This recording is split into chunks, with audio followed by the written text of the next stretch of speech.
નસવાડી તાલુકાના બોરવાણી ગામની પ્રાથમિક શાળામાં શિક્ષણ વ્યવસ્થાની ચિંતાજનક સ્થિતિ સામે આવી છે। ધોરણ 1 થી 5 સુધીની શાળામાં શિક્ષક ન હોવાના કારણે બાળકોનું ભણતર રામ ભરોસે ચાલતું હોવાના આક્ષેપો સાથે ગ્રામજનોમાં આક્રોશ જોવા મળી રહ્યો છે।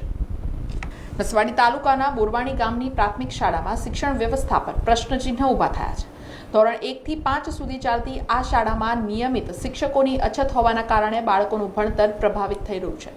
સ્થાનિકોના જણાવ્યા મુજબ શાળામાં કોઈ શિક્ષક હાજર ન હોવાના કારણે વિદ્યાર્થીઓને યોગ્ય માર્ગદર્શન મળતું નથી અને તેમનું ભવિષ્ય અંધારામાં ધકેલાઈ રહ્યું છે।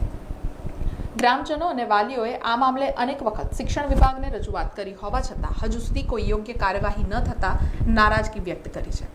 આદિવાસી વિસ્તારમાં અવારનવાર સ્થાનિકો વિડીયો વાયરલ કરતા હોય છે, છતાંય તંત્રના પેટનું પાણી હાલતું નથી। શું આવી રીતે ભણશે ગુજરાત? ત્યારે વાલીઓની માંગ છે કે તાત્કાલિક શાળામાં પૂરતા શિક્ષકોની નિમણૂક કરવામાં આવે જેથી ગામના બાળકોને યોગ્ય શિક્ષણ મળી શકે। હવે જોવાનું રહ્યું કે શિક્ષણ વિભાગ આ મુદ્દે શું પગલાં લે છે। જે પ્રાથમિક શાળા ચાલે છે એ પ્રાથમિક શાળામાં કોઈ શિક્ષક નથી।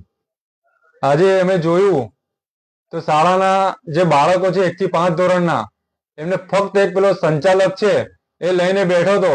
એક છોકરો આમ જાય, એક છોકરો આમ જાય, છોકરાઓની કોઈ વ્યવસ્થા નથી। એટલે ક્યાંક ને ક્યાંક નસવાડી તાલુકામાં જે આદિવાસી વિસ્તાર છે ત્યાં શિક્ષણનો પાયો તૂટી પડ્યો છે।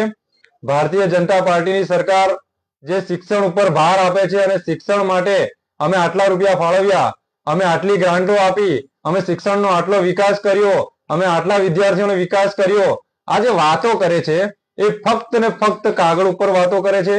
અહીંયાની હાલની જે પરિસ્થિતિ છે એ એમના જે મિનિસ્ટર છે જે મોટી મોટી વાતો કરે છે કે અમે શિક્ષણ માટે આટલું બજેટ ફાળવી દીધું છે, તો એ જે મિનિસ્ટર છે એમને પણ હું કહેવા માંગુ છું કે જો તમે ખરેખર શિક્ષણના વિકાસની વાત કરો છો તો તમે અમારા નસવાડી તાલુકામાં એકવાર આવો, તમને ખબર પડે કે તમારો વિકાસ કેવો છે, તમે કેવી શિક્ષણ વ્યવસ્થા કરેલી છે। તમારા જે શિક્ષકો છે એ આજે સ્કૂલમાં હાજર રહેવા માટે તૈયાર નથી અને છોકરાઓને રામ ભરોસે છોડી દીધા છે।